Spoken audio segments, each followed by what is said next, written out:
सामान्य विज्ञान से संबंधित कुछ महत्वपूर्ण प्रश्न हैं जिनके बारे में आज हम पढ़ने वाले हैं। दिया गया है, फर्स्ट प्रश्न है, निम्नलिखित में से किसमें क्लोरोफिल नहीं होता है? बताइए किसमें जो है क्लोरोफिल नहीं पाया जाता है।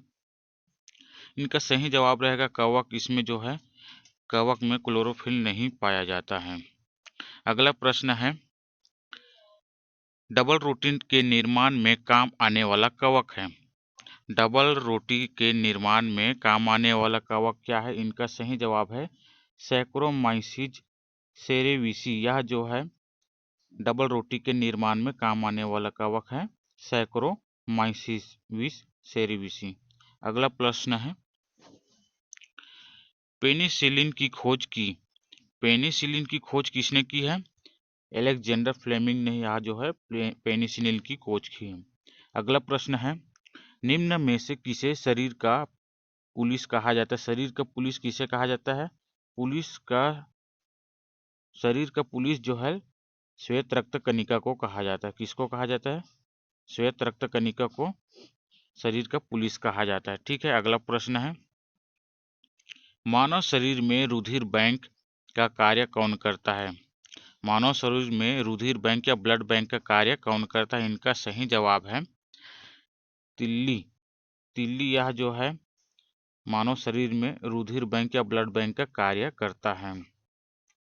अगला प्रश्न है, मानव मस्तिष्क में ताप प्रजनन एवं नींद का नियमन के लिए केंद्रक कौन है? ठीक है, मानव मस्तिष्क में ताप प्रजनन एवं नींद का नियमन केंद्रक कौन है? इनका सही जवाब है हाइपोथैलेमस। हाइपोथैलेमस। ठीक है। अगला प्रश्न 23, खुजली का रोग इसके बीच का कारण निम्नलिखित में से कौन सा है? खुजली का रोग इसके बीच का कारण कौन है? इसका कारण है कवक। कवक के कारण खुजली का रोग या इसके बीच होता है। ठीक है। अगला प्रश्न है, बेकरी में ब्रेड बनाने के लिए ईस्ट का उपयोग किया जाता है। बेकरी में ब्रेड बनाने के लिए ईस्ट का उपयोग किया जाता है। इनका सही जवाब है ब्रेड को मुलायम और लचीला बनाने के लिए ईस्ट का उपयोग किया जाता है। ईस्ट का उपयोग किया जाता है ब्रेड को मुलायम और लचीला बनाने के लिए किया जाता है। अगला प्रश्न है, प्रथम वियुक्त प्रतिजैविक या एंटीबायोटिक्स कौन सा था? प्रथम वियुक्त प्रतिजैविक यह जो है पेनिसिलिन था। ठीक है। अगला प्रश्न है, एथलीट फुट नामक बीमारी किससे उत्पन्न होती है? एथलीट फुट नामक बीमारी जो है किससे उत्पन्न होती है? यह जो है कवक से उत्पन्न होती है। एथलीट फुट नामक बीमारी जो है कवक से उत्पन्न होती है। तंत्रिका तंत्र की लघुत्तम संरचनात्मक तथा शरीर क्रियात्मक इकाई है। तंत्रिका तंत्र की लघुत्तम संरचनात्मक तथा शरीर क्रियात्मक इकाई है। इनका सही जवाब है न्यूरॉन। न्यूरॉन जो है तंत्रिका तंत्र की लघुत्तम संरचनात्मक तथा शरीर क्रियात्मक इकाई है। अगला प्रश्न है, लाइकेन जिन दो वर्ग के पौधों से मिलकर बनता है वे हैं कवक और शैवाल। लाइकेन जो है कवक और शैवाल इन दो वर्ग के पौधों से मिलकर बनता है। ठीक है, कवक और शैवाल। अगला प्रश्न है, लाइकेन सूचक होते हैं। लाइकेन किसके सूचक होते हैं? वायु प्रदूषण के। ठीक है, लाइकेन जो है वायु प्रदूषण के सूचक होते हैं। अगला प्रश्न है, रासायनिक प्रयोगशाला में उपयोग में लाया जाने वाला लिटमस पत्र किससे प्राप्त किया जाता है? रासायनिक प्रयोगशाला में प्रयोग में लाया जाने वाला लिटमस पेपर जो है लाइकेन से प्राप्त किया जाता है। किससे प्राप्त किया जाता है? लाइकेन से। अगला प्रश्न है, मानव शरीर में प्रतिवर्ती क्रियाओं का केंद्र बिंदु कहाँ होता है? मानव शरीर में प्रतिवर्ती क्रियाओं का केंद्र बिंदु जो है मेरुरज्जु में होता है। कहाँ होता है? मेरुरज्जु में। मानव शरीर में प्रतिवर्ती क्रियाओं का केंद्र बिंदु मेरुरज्जु में होता है। अगला प्रश्न है, मनुष्य में कपाल तंत्रिकाओं के कितने जोड़े होते हैं? मनुष्य में कपाल तंत्रिकाओं के 12 जोड़े होते हैं। अगला प्रश्न है, लाल रक्त कणिका आरबीसी की औसत आयु कितनी है? बताइए इनका सही जवाब है 110 से 120 दिन तक लाल रक्त कणिकाओं की औसत आयु होती है, 110 से 120 दिन तक। ठीक है। निम्न में से किस तत्व का संबंध दांतों की विकृति से है? दांतों से विकृति से संबंधित है फ्लोरीन, फ्लोरीन। ठीक है। अगला प्रश्न है मिर्गी या एपिलेप्सी की औषधि किस लाइकेन से प्राप्त होती है? किससे प्राप्त होती है? मिर्गी या एपिलेप्सी की औषधि जो है यह परमेलिया से प्राप्त किया जाता है। किससे प्राप्त किया जाता है? परमेलिया से प्राप्त किया जाता है। अगला प्रश्न है निम्नलिखित में से कौन से पादप समूह वनस्पति जगत के उभयचर हैं? निम्नलिखित में से कौन से पादप समूह जो है वनस्पति जगत के उभयचर से हैं? इनका सही जवाब है ब्रायोफाइटस, यह जो है उभयचर से संबंधित है। ठीक है। अगला प्रश्न है जड़ के स्थान पर मूलाभास राइजोइड्स पाया जाता है। जड़ के स्थान पर मूलाभास राइजोइड्स पाया जाता है। यह जो है ब्रायोफाइट्स में, ब्रायोफाइट्स वर्ग के पौधों में पाए जाते हैं मूलाभास राइजोइड। ठीक है। अगला प्रश्न है एजोला है। एजोला क्या है? एजोला एक प्रकार का जलीय फर्न है। क्या है? एजोला एक प्रकार का जलीय फर्न है। ठीक है। एजोला एक जलीय फर्न है। अगला प्रश्न है पुनर्जीवन का गुण होने के कारण निम्न में से किसे मेजों का सजावट के लिए रखते हैं?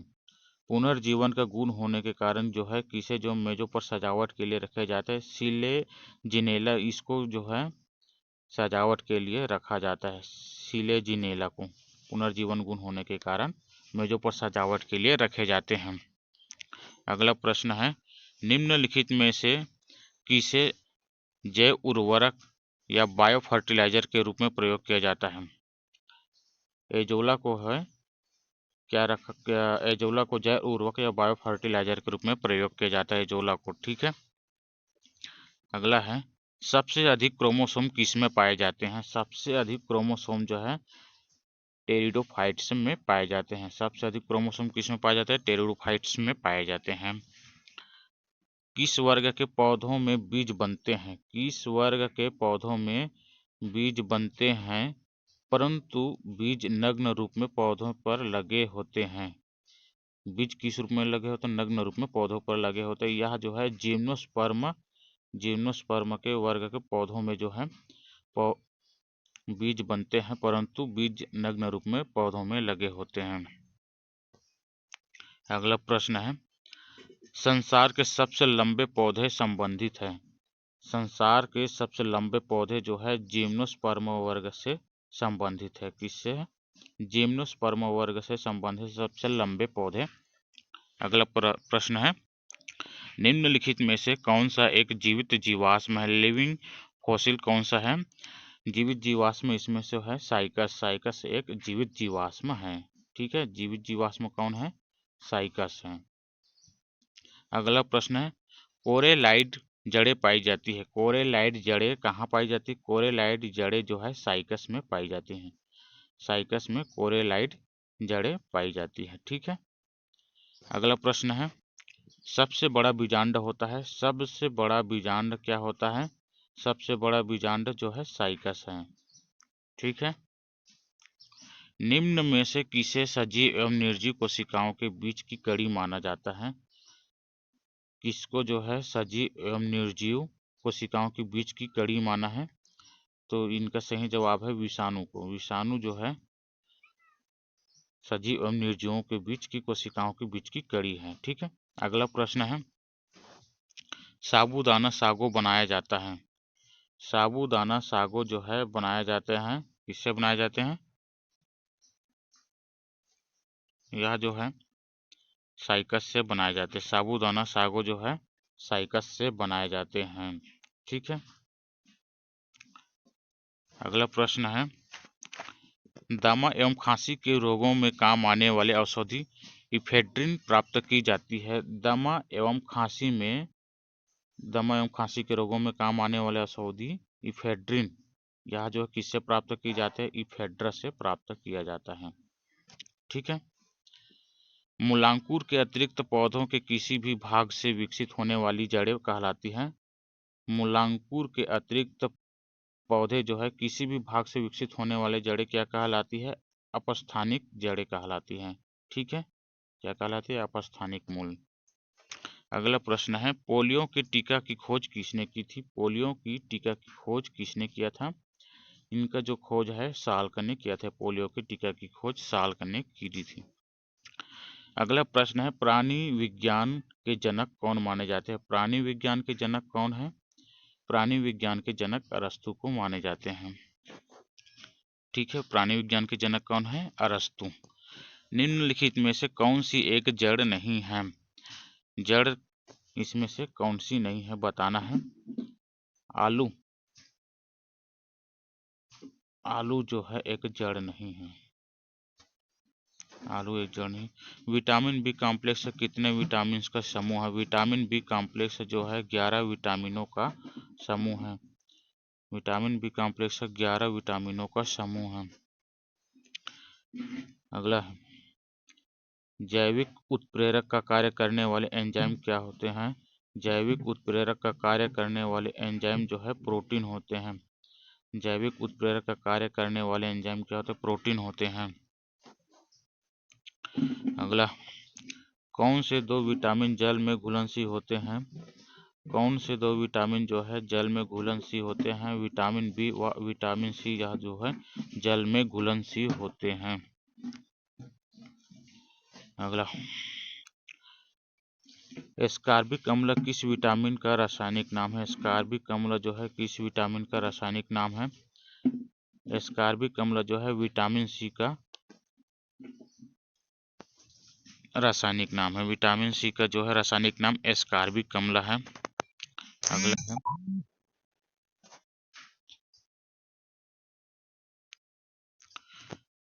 अगला है क्लोरोफिल हरे पौधे का कौन सा तत्व का एक महत्वपूर्ण प्रोटीन है। क्लोरोफिल जो है हरे पौधे का कौन सा तत्व का एक महत्वपूर्ण प्रोटीन है। यह जो है मैग्नीशियम। मैग्नीशियम जो है क्लोरोफिल हरे पौधे का महत्वपूर्ण प्रोटीन है। महत्वपूर्ण प्रोटीन कौन सा है, क्लोरोफिल हरे पौधे का मैग्नीशियम है। ठीक है। अगला प्रश्न है, आलू का खाने योग्य भाग कौन सा है। आलू का खाने योग्य भाग जो है तना होता है। ठीक है, क्या होता है, तना होता है आलू के खाने योग्य भाग। आलू भूमिगत रूपांतरित तना होता है। आलू जो है भूमिगत रूपांतरित तना होता है। क्या होता है, यह जो है कंद होता है। आलू जो है भूमिगत रूपांतरित किस प्रकार रूपांतरित तना क्या होता है, कंद के रूप में होता है। हल्दी के पौधे का खाने योग्य हिस्सा कौन सा है। हल्दी के जो है खाने योग्य हिस्सा जो है प्रकंद होता है। ठीक है, हल्दी के खाने योग्य हिस्सा जो है प्रकंद होता है। अगला प्रश्न है, अदरक। अदरक क्या है, अदरक जो है एक राइजोम है। अदरक एक राइजोम है। ठीक है। प्याज या ओनियन परिवर्तित रूप है। प्याज या ओनियन किसका परिवर्तित रूप है, तने का परिवर्तित रूप क्या है, तने का परिवर्तित रूप है। ठीक है, प्याज जो है तने का परिवर्तित रूप है। शरीर की वृद्धि एवं ऊतकों का निर्माण मरम्मत किसके द्वारा होती है। शरीर की वृद्धि एवं ऊतकों का निर्माण मरम्मत जो है प्रोटीन के द्वारा होती है। ठीक है। फूल गोभी का खाने योग्य भाग होता है। फूल गोभी के खाने योग्य भाग होता है पुष्पक्रम। फूल गोभी के किस भाग को हम खाने के लिए उपयोग किया जाता है, तो इसका जो है पुष्पक्रम को हम खाने के लिए उपयोग में किए जाते हैं। संसार का सबसे बड़ा पुष्प है। संसार का सबसे बड़ा पुष्प कौन सा है। संसार के सबसे बड़ा पुष्प है रेफ्लेसिया। यह जो है सबसे बड़ा पुष्प है रेफ्लेसिया, संसार का सबसे बड़ा पुष्प है। अगला प्रश्न है, जीवन चक्र की दृष्टि से पौधे का सबसे महत्वपूर्ण अंग है। जीवन चक्र की दृष्टि से पौधे का सबसे महत्वपूर्ण अंग क्या है, पुष्प है। ठीक है। अगला प्रश्न है, किसी द्विलिंगी फूल में यदि पुंमंग एवं जायांग विभिन्न समय पर वयस्क बनते हैं तो इस प्रक्रिया को कहते हैं। इस प्रक्रिया को क्या कहा जाता है? डिकोगैमी। इस प्रक्रिया को डिकोगैमी कहा जाता है। यदि किसी द्विलिंगी फूल में यदि पुंबक एवं जायांग जो है विभिन्न समय पर वयस्क बनते हैं तो इसको डिकोगैमी कहा जाता है। वयस्क बनने की क्रिया को, द्विलिंगी फूल की वयस्क बनने की प्रक्रिया को डिकोगैमी कहा जाता है। औषधि विज्ञान के जनक माने जाते हैं। औषधि विज्ञान के जनक जो है हिप्पोक्रेटस को माना जाता है। औषधि विज्ञान के जनक कौन है? हिप्पोक्रेटस। ठीक,